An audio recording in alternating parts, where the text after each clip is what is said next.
बिका हुआ पत्रकार और डरा हुआ विपक्ष और मुर्दा अवाम, जो तस्वीर आपने देखा वो अगर ये होगा तो यही हालात पैदा होंगे। समस्तीपुर की ये तस्वीर थी, यानी कि बिहार जीतने के बाद डबल इंजन की सरकार के राज्य की ये तस्वीर थी। इन तस्वीरों को देखने के बाद आपके मन में चिड़चिड़ाहट होगा, गुस्सा होगा, तरह तरह से नफ़रत पैदा होगा कि भाई क्या हुआ, क्या सोचे, क्या हो गया। लेकिन ये सब मत कीजिए आप, क्योंकि आपके शहर में, आपके मुल्क में दरअसल मीडिया ख़त्म हो चुकी है, उनके अंदर जिगरा बचा नहीं है, वो बेईमान हो चुका है। और वहीं बात आप करें विपक्ष का भी, तो पूरी तरीके से डरा हुआ, इसमें कोई शक की बात नहीं।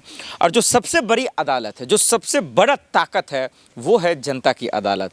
वो भी कहीं ना कहीं हमारा आप देख रहे हैं कि एक जिंदा लाश बनकर बैठा पड़ा है। और यही वजह है कि मनमाना नेता कर रहे हैं। न ये एमएलए बनेगा, ना एमएलसी बनेगा, लेकिन मंत्रालय मिल जाएगा। अभी आपने डबल इंजन की सरकार में देखा होगा कि बिहार में जब मंत्रालय का बंटवारा हो रहा है तो क्या क्या हो रहा है। चलिए पहले तस्वीरों पर बात करते हैं। पहले वो डिप्टी सीएम की तस्वीर आपने देखा था कि जब उनका विरोध हुआ था, जब वोटिंग हो रही थी तब उनका विरोध हुआ था। उन्होंने कहा था कि जब जीत जाएंगे तो सीने पे बुलडोजर चला देंगे, छाती पे बुलडोजर चला देंगे। इसीलिए हमने शुरुआत में ही दिखा दिया।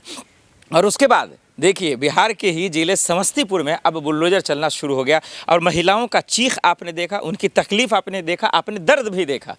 लेकिन अफसोस की बात यह है कि क्या कोई सुनेगा इसकी आवाज़ को? क्या उनके साथ कोई आएगा?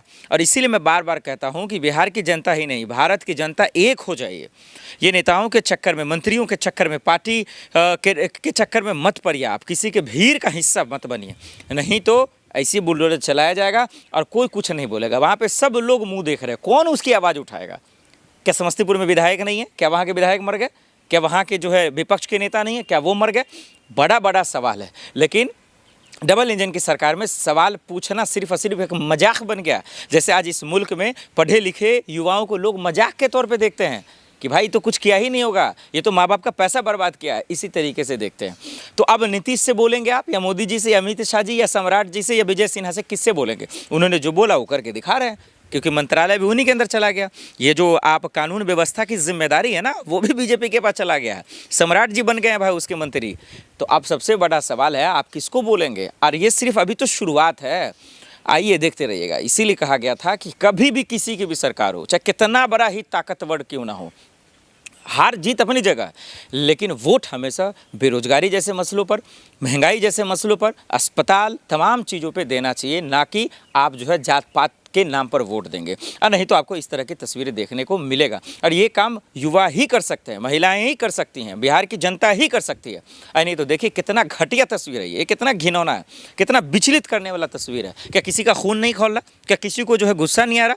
क्या विपक्ष को नहीं दिख रहा? देखिए ये लोग रोज़मर्रा की ज़िंदगी जी रहे हैं, डेली की कमाई खाते हैं, उनको देखिए हटा देंगे। अब नाम देंगे अतिक्रमण है, ये फलना है, ये ठिकाना। भाई आपके कानून से थोड़ी ना जीत पाएगी जनता, उसको जीतने नहीं देंगे। नहीं तो आप ही के पार्टी में ऐसे ऐसे विधायक हैं, ऐसे ऐसे नेता हैं, कार्यकर्ता हैं जो बलात्कार कर खुलेआम घूम रहे हैं, उनके लिए तो कोई कानून व्यवस्था नहीं है। जस्टिस यशवंत वर्मा के आवास पर 500 की नोटों की गड्डी जली, क्या आज तक वो जेल गया? ब्रिजभूषण शरण सिंह जेल गया? तो तमाम सवाल तो है। तो कानून उनके लिए बड़ी अच्छा बचाव करता है, लेकिन कानून ये जनता के लिए नहीं बनता है। ये हमारा आप देखते नज़र आ रहे हैं। इसलिए मैं बार बार कह रहा हूं कि इन सब चीज़ों को देखिए, परखिए और समझिए। और जो बिहार की जनता के साथ अब जो होगा, जो युवाओं के साथ होगा, तो उस पर छाती मत पीटिए, रोना धोना मत दिखाइए, क्योंकि भाई जिताया तो आप ही ने है, आप ही ने मौका दिया है ना कि भाई बेहतर होगा, बिहार का विकास होगा। तो लेकिन ये तमाम सवाल है। वही दूसरी तरफ नीतीश कुमार की जो मंत्रालय छीनी है, आइए उस पर खुल के बात करते हैं। वही नीतीश कुमार से मंत्रालय छीन लिया गया भाई साहब। अब तो ये बड़ी अफसोस की बात है, जो लगभग 15 से 20 साल तक जो उनके अंडर में था ना, लॉ एंड ऑर्डर, कानून व्यवस्था, वो अब बीजेपी के खेमे में आ गया है। जी हाँ, गृह विभाग जो है, कानून व्यवस्था की जिम्मेदारी अब सम्राट चौधरी साहब संभालेंगे, बीजेपी संभालेगी। अब बड़ा सवाल है कि भाई कानून व्यवस्था वैसे ही पिछले 3-4 सालों से चरमराई हुई है, गुंडागर्दी खुलेआम जो है हो रहा है। अब क्या माना जाए कि ये जो मंत्रालय छीना गया है नीतीश बाबू से, क्या नीतीश बाबू कमज़ोर हो गए? क्या मोदी जी, अमित शाह जी के सामने घुटने टेक दिए हैं? क्या वाकई में उनसे जो मंत्रालय छीना गया खुशी में, या फिर ज़बरदस्ती छीना गया है?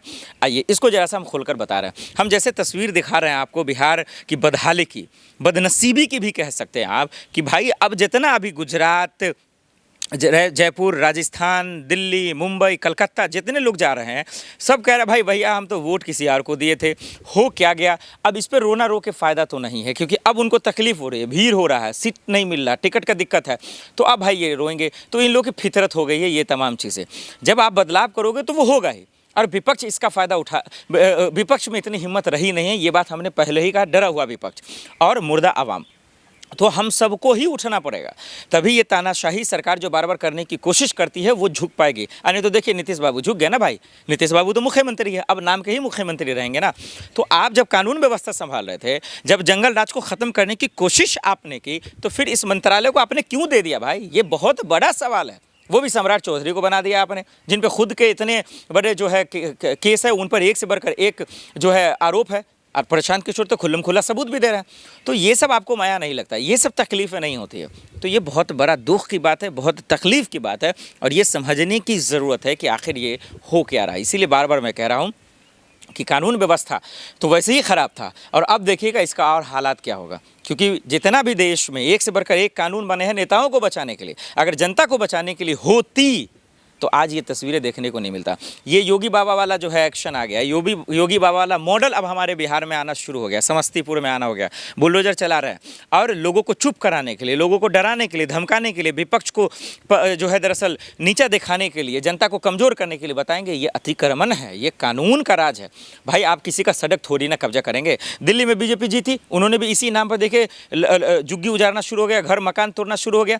और अगर इससे बहस करेंगे तो कह देंगे भाई, ये चुपचाप कह देंगे कि भाई ये दरअसल जो है ये तो अतिक्रमण है, ये तो सरकार की संपत्ति है, इसमें आप थोड़ी ना रहेंगे। इतनी अच्छी अच्छी चिकनी चमेली बात करेगी कि आपको भी लगेगा हाँ भाई बात तो ठीक कह रहे हैं। मतलब सुप्रीम कोर्ट मूर्ख है, हाई कोर्ट मूर्ख है, जो बार बार ये योगी जी को और तमाम राज्य में जो बुलडोजर चल रहा है उनके वजीर को बार बार कह रहा है कि भाई साहब बुलडोजर मत चलाइए, आप रोक दीजिए, आदेश दिया जाता है। बटला हाउस में आपने नहीं देखा।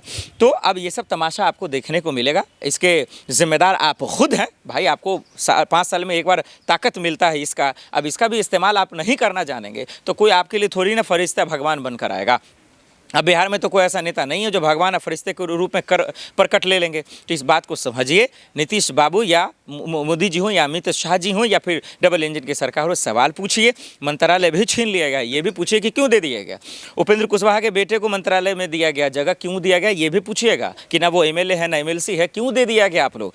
और उनके बेटे से सवाल पूछा जाता था, कहता हमारे पिताजी से पूछ लीजिए, पापा जी से पूछ लीजिए। तो भाई ये देखिए, राजा का बेटा राजा ही बनेगा, ये साबित हो गया। हम लोग तो सिर्फ सुनते ही थे, अब तो देख भी लीजिए। तो बिहार में भी यही चल रहा है, और आरोप हमेशा राहुल गांधी और विपक्ष पे ही लगेगा, परिवारवाद हर जगह कूट कूट के ये सब भरा पड़ा है।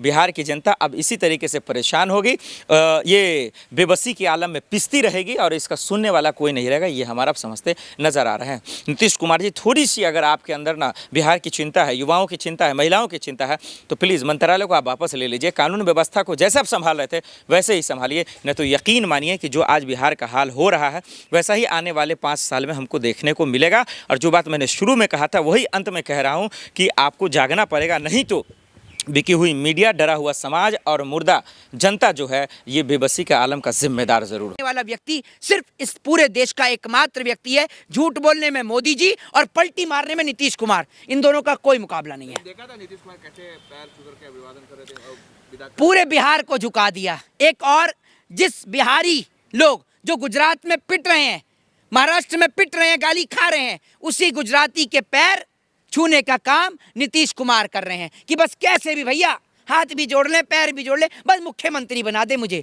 यही काम ये लोग कर रहे हैं। और क्या कर रहे हैं? पूरे बिहार का सर झुका दिया उसके पैर छूकर। बताइए ना आप मुझे, वो है कौन जिसके पैर छुएंगे? बताइए आप मुझे। हैं तो प्रधानमंत्री हैं तो प्रधानमंत्री के पैर छुएंगे? ये कहाँ लिखा है कि प्रधानमंत्री के पैर छुएंगे? क्यों छुएंगे प्रधानमंत्री के पैर? किस लिए छुएंगे? प्रधानमंत्री, सुन लीजिए, प्रधानमंत्री कोई डिग्री नहीं है, कोई एग्जाम निकाल के क्वालिफिकेशन लेकर कोई वो बना नहीं है प्रधानमंत्री कि कह रहे हैं प्रधानमंत्री। प्रधानमंत्री से ज्यादा आईएएस और आईपीएस की वैल्यू है। ये तो इस देश का दुर्भाग्य है कि एक पढ़ा लिखा व्यक्ति, एक आईएएस आईपीएस ब्यूरोक्रेट इन जैसे लोगों को साथ देता है। अच्छा मोहित शर्मा, एक सवाल ये है कि प्रशांत किशोर कह रहे हैं कि अगर इसी तरीके का रेवड़ियां बटेंगी 10,000 रुपए तो वोट खरीदा जाएगा, फिर तो विपक्ष जीत ही नहीं पाएगा, सत्ता पार्टी हारी। भाई प्रशांत किशोर ने आवाज उठाई पलायन के ऊपर। प्रशांत किशोर ने पलायन का जिक्र किया, बिहार के लोगों को बिहार के अंदर रोकने का जिक्र किया।